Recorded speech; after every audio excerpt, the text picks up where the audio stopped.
Assalamualaikum warahmatullahi wabarakatuh. Alhamdulillahirrabbilalamin. Teman-teman, kita berjumpa lagi. Oke, di video kali ini teman-teman ya, terkhusus yang penggemar Raden Raka, termasuk saya juga gitu ya, penggemar Raden Raka ya, sering nonton gitu ya filmnya Raden Raka di Indosiar, yaitu Magic ya, Magic 5 teman-teman ya.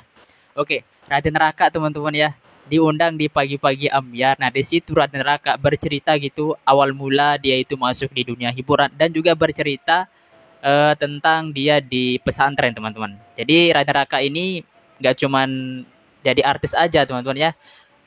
Beliau juga seorang lulusan pesantren teman-teman dan juga hafiz ya. Udah hafal 6 juz dan juga yang paling berkesannya nanti Raden Raka akan melantunkan ayat suci Al-Quran di depan para host dan di depan para penggemar-penggemar yang ada di studio itu teman-teman. Oke, nggak usah lama-lama ya, langsung kita ke videonya. Raka, dari usia berapa kamu memutuskan untuk oke, aku mau melanjutkan pendidikan di pesantren?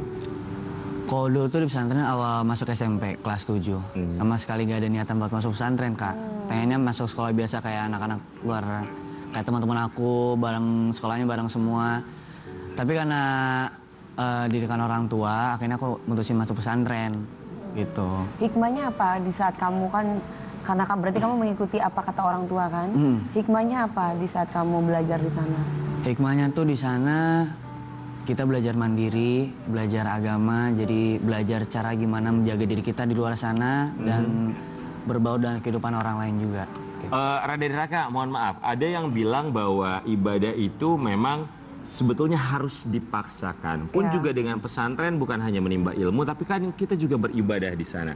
Pada awalnya apakah kamu merasa itu adalah sebuah paksaan dari orang tua atau keinginan dari dalam diri kamu? Awalnya pasti sebuah paksaan, karena kan aku maunya masuk SMA biasa, SMP biasa kayak teman-teman. Awalnya, tapi lama-kelamaan setelah aku di sana aku juga sadar kalau wah ini tuh kalau aku masuk pesantren tuh hikmahnya banyak. Aku tahu agama, tahu gimana cara menjaga diri, seperti itu. Awalnya sebagai paksaan, tapi kamu merasa terpaksa nggak awalnya?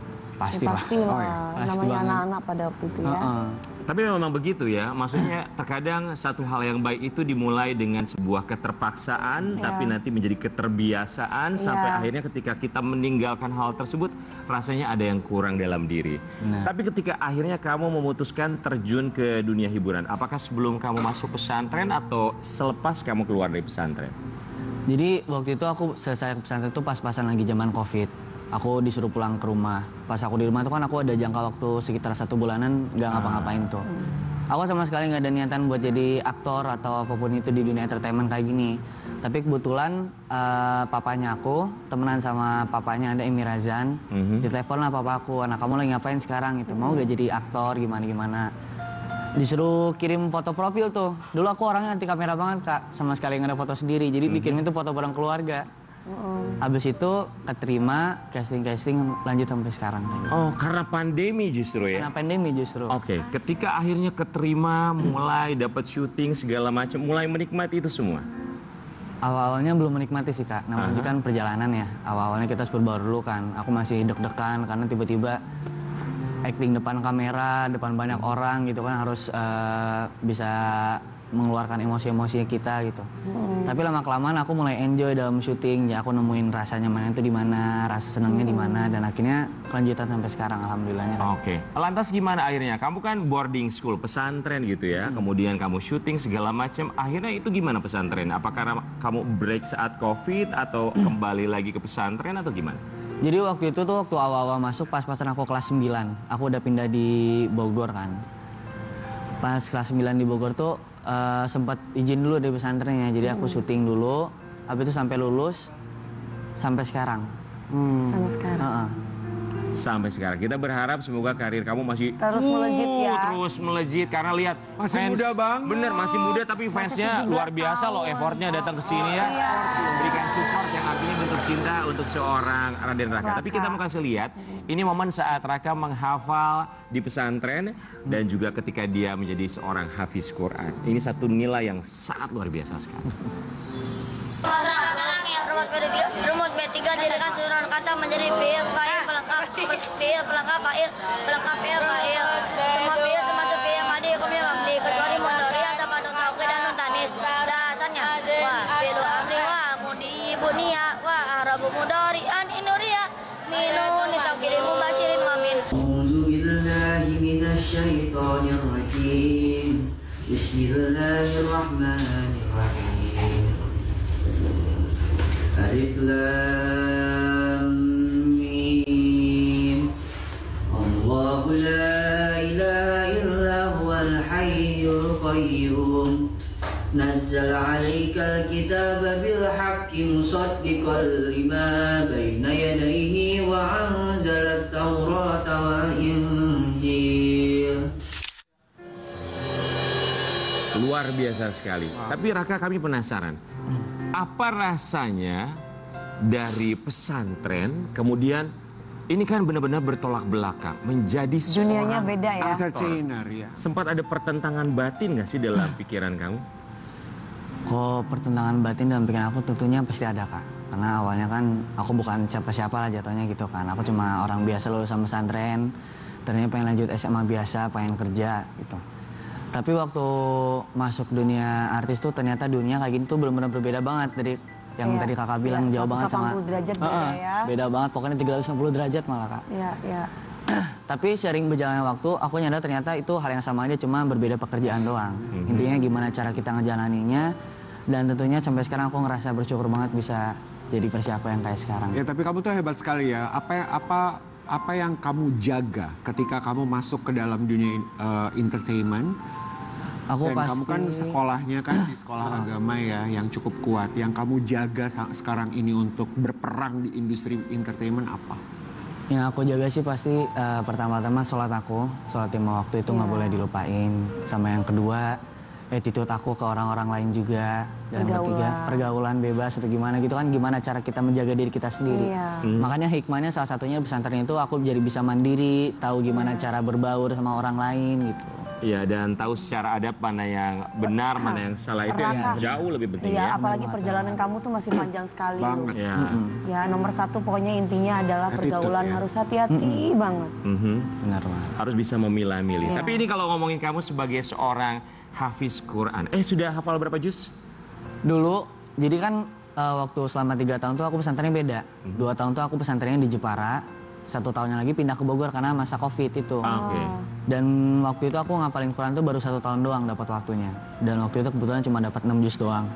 Tapi karena nggak dihafalin tiap hari, jadi aku hafal 1 juz doang sekarang. Iya, agak lupa kali. Kan mesti kan kalau kayak belajar kayak gitu kan harus nyetor terus kan? Benar, karena kan hafal Quran tuh kan harus di setiap hari itu harus kita hafalin terus. Jadi kalau mungkin semingguan udah nggak diasah, pasti kita bakal lupa ke depannya. Iya, betul. Begitu. Setoran ya, ini seperti yang diminta. Ya setoran kayak gue, kalau aku kan bukan di pesantren, kebetulan aku punya ibu aku, yang ibu aku juga kebetulan juga suka ngaji-ngaji gitu sayang. Jadi anaknya tuh disuruh nyetor tiap harinya. Benar, bukan cuma kamu, tapi juga banyak orang tua sama anak-anaknya masih kecil, setoran Qurannya mana. Ini jadi satu kebiasaan edukasi yang buat mudah-mudahan anak-anak bisa terus dilanjutkan agar mereka bisa menjadi seorang hafiz Quran. Coba kita menantang kamu, Raden Raka ya, untuk melafazkan ayat suci Al-Quran ya. Gimana nih fansnya, mau denger nggak? Pasti udah biasa denger, tapi sekarang kita kasih kesempatan buat kamu ya. Silakan Raden Raka. Ada mic-nya ini sayang? Pakai mic. Iya, pakai mic dong. أعوذ بالله من الشيطان الرجيم بسم الله الرحمن الرحيم الحمد لله الذي أنزل على عبده كتاب ولم يجعل له عوجا قيما لينذر بأسا شديدا من لدنه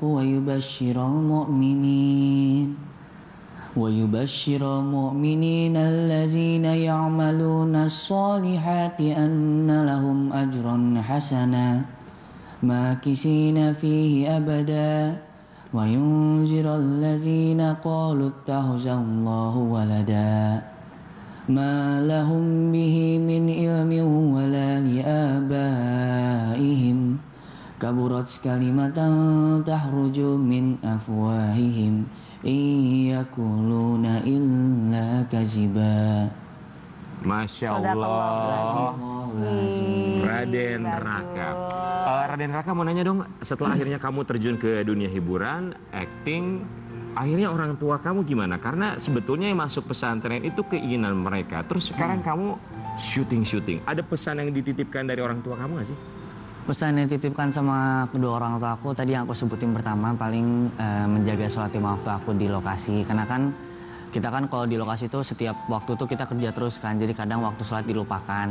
Asalkan sholat lima waktu dijaga dan jaga attitude kita sama semua orang di luar sana, dan pokoknya bisa menjaga diri sih, memilih mana yang benar dan mana yang salah, paling itu doang. Oke, Raden Raka, kita mau kasih lihat yang satu ini, nanti kamu boleh ceritain sama kita. Boleh.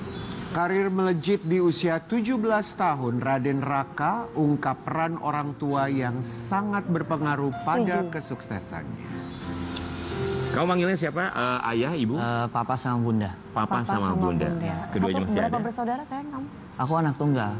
Allah, Raden Raka, teman-teman ya, kita doain semoga karirnya lancar ya. Karirnya ke atas, jangan ke bawah teman-teman ya. Semoga karirnya Raden Raka ya sukses lah. Aman gitu ya, sentosa.